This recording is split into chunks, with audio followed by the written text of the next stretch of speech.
परमेश्वर के दैनिक वचन। हालांकि परमेश्वर का प्रबंधन गहरा है, पर ये मनुष्य की समझ से परे नहीं है।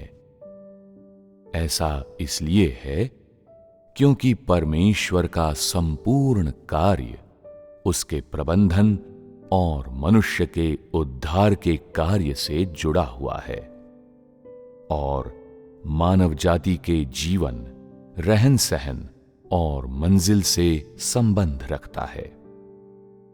परमेश्वर मनुष्य के मध्य और उन पर जो कार्य करता है उसे बहुत ही व्यावहारिक और अर्थपूर्ण कहा जा सकता है।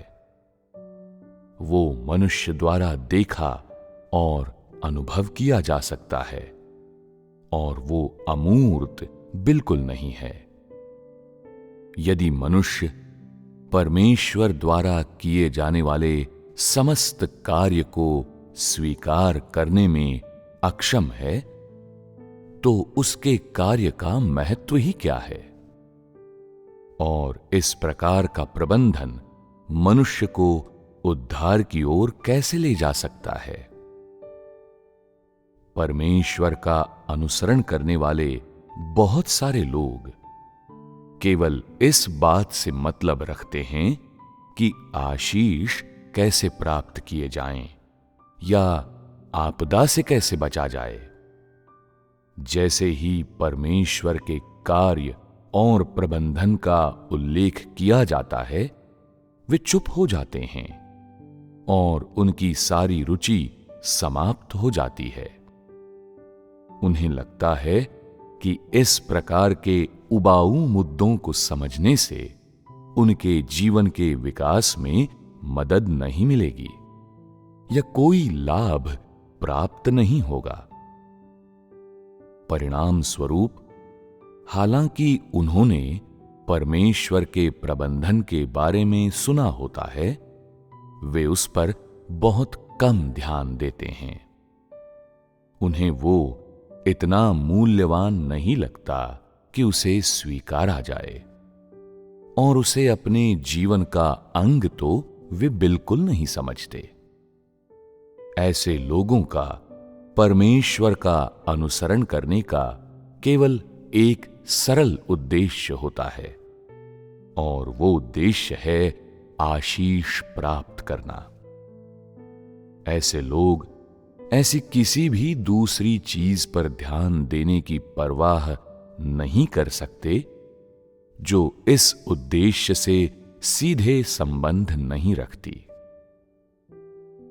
उनके लिए आशीष प्राप्त करने के लिए परमेश्वर में विश्वास करने से ज्यादा वैध उद्देश्य और कोई नहीं है।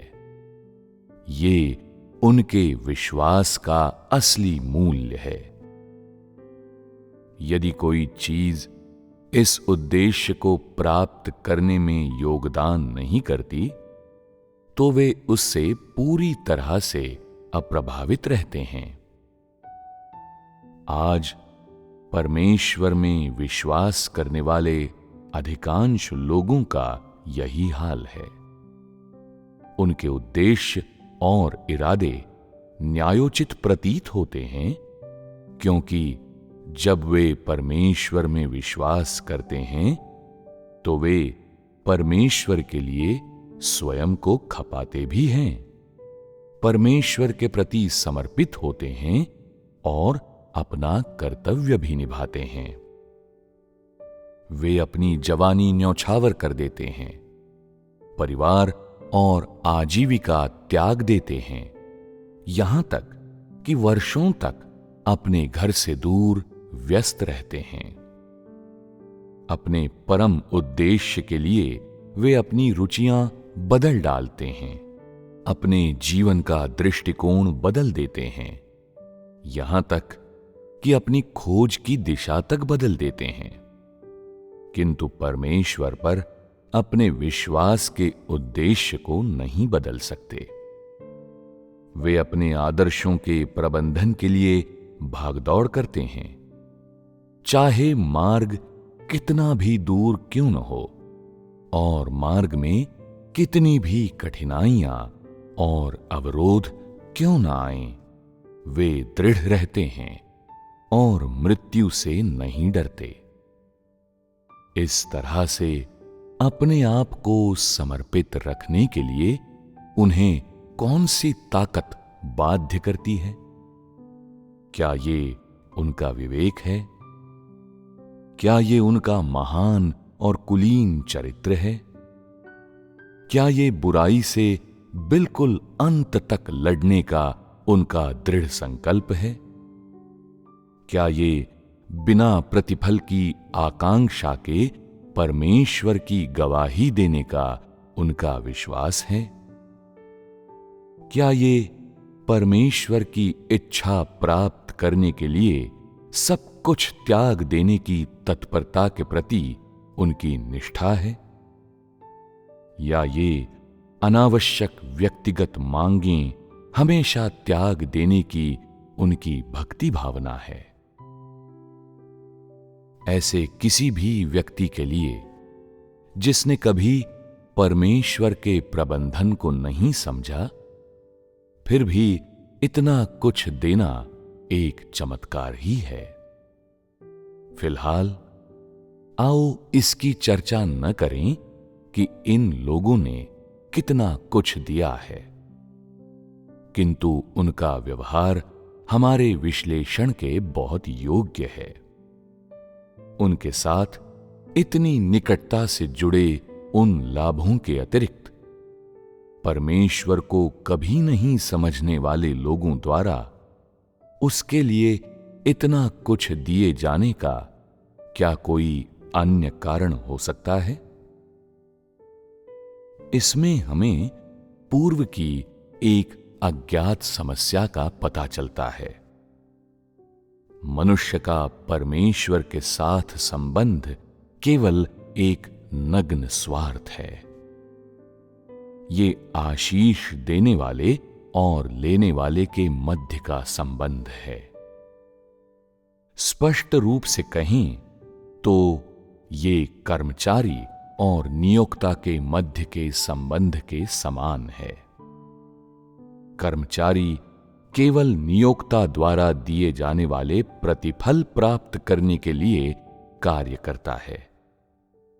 इस प्रकार के संबंध में कोई स्नेह नहीं होता, केवल एक लेन देन होता है। प्रेम करने या प्रेम पाने जैसी कोई बात नहीं होती, केवल दान और दया होती है। कोई समझदारी नहीं होती, केवल दबा हुआ आक्रोश और धोखा होता है। कोई अंतरंगता नहीं होती, केवल एक अगम खाई होती है। अब जबकि चीजें इस बिंदु तक आ गई हैं, तो कौन इस क्रम को उलट सकता है? और कितने लोग इस बात को वास्तव में समझने में सक्षम हैं कि ये संबंध कितना भयानक बन चुका है? मैं मानता हूं कि जब लोग आशीष प्राप्त होने के आनंद में निमग्न हो जाते हैं, तो कोई ये कल्पना नहीं कर सकता कि परमेश्वर के साथ इस प्रकार का संबंध कितना शर्मनाक और भद्दा है। परमेश्वर में मानव जाति के विश्वास के बारे में सबसे दुखद बात यह है कि मनुष्य परमेश्वर के कार्य के बीच अपने खुद के प्रबंधन का संचालन करता है, जबकि परमेश्वर के प्रबंधन पर कोई ध्यान नहीं देता। मनुष्य की सबसे बड़ी असफलता इस बात में है कि जब वो परमेश्वर के प्रति समर्पित होने और उसकी आराधना करने का प्रयास करता है, उसी समय कैसे वो अपनी आदर्श मंजिल का निर्माण कर रहा होता है और इस बात की साजिश रच रहा होता है कि सबसे बड़ा आशीष और सर्वोत्तम मंजिल कैसे प्राप्त किए जाएं। यहां तक कि अगर कोई समझता भी है कि वो कितना दयनीय, घृणास्पद और दीनहीन है, तो भी ऐसे कितने लोग अपने आदर्शों और आशाओं को तत्परता से छोड़ सकते हैं? और कौन अपने कदमों को रोकने और केवल अपने बारे में सोचना बंद कर सकने में सक्षम है? परमेश्वर को उन लोगों की जरूरत है जो उसके प्रबंधन को पूरा करने के लिए उसके साथ निकटता से सहयोग करेंगे। उसे उन लोगों की जरूरत है जो अपने पूरे तन मन को उसके प्रबंधन के कार्य में अर्पित कर उसके प्रति समर्पित होंगे। उसे ऐसे लोगों की जरूरत नहीं है जो हर दिन उससे भीख मांगने के लिए अपने हाथ फैलाए रहते हैं, और उनकी तो बिल्कुल भी जरूरत नहीं है जो थोड़ा सा देते हैं और फिर पुरस्कृत होने का इंतजार करते हैं। परमेश्वर उन लोगों से घृणा करता है जो तुच्छ योगदान करते हैं और फिर अपनी उपलब्धियों से संतुष्ट हो जाते हैं। वो उन निष्ठुर लोगों से नफरत करता है जो उसके प्रबंधन कार्य से नाराज रहते हैं और केवल स्वर्ग जाने और आशीष प्राप्त करने के बारे में बात करना चाहते हैं।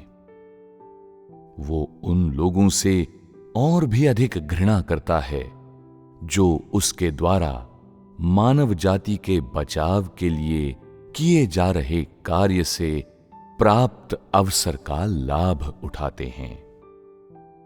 ऐसा इसलिए है क्योंकि इन लोगों ने कभी इस बात की परवाह नहीं की है कि परमेश्वर अपने प्रबंधन कार्य के माध्यम से क्या हासिल और प्राप्त करना चाहता है।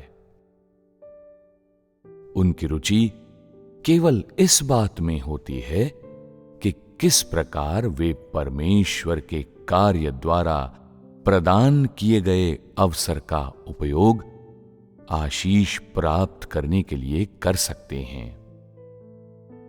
वे परमेश्वर के हृदय की परवाह नहीं करते और पूरी तरह से अपनी संभावनाओं और भाग्य में तल्लीन रहते हैं। जो लोग परमेश्वर के प्रबंधन कार्य से कुढ़ते हैं और इस बात में जरा सी भी रुचि नहीं रखते कि परमेश्वर मानव जाति को कैसे बचाता है और उसकी क्या मर्जी है, वे केवल वही कर रहे हैं जो उन्हें अच्छा लगता है, और उनका तरीका परमेश्वर के प्रबंधन कार्य से अलग थलग है। उनके व्यवहार को परमेश्वर द्वारा न तो याद किया जाता है और न ही अनुमोदित किया जाता है। परमेश्वर द्वारा उसे कृपा पूर्वक देखे जाने का तो प्रश्न ही नहीं उठता।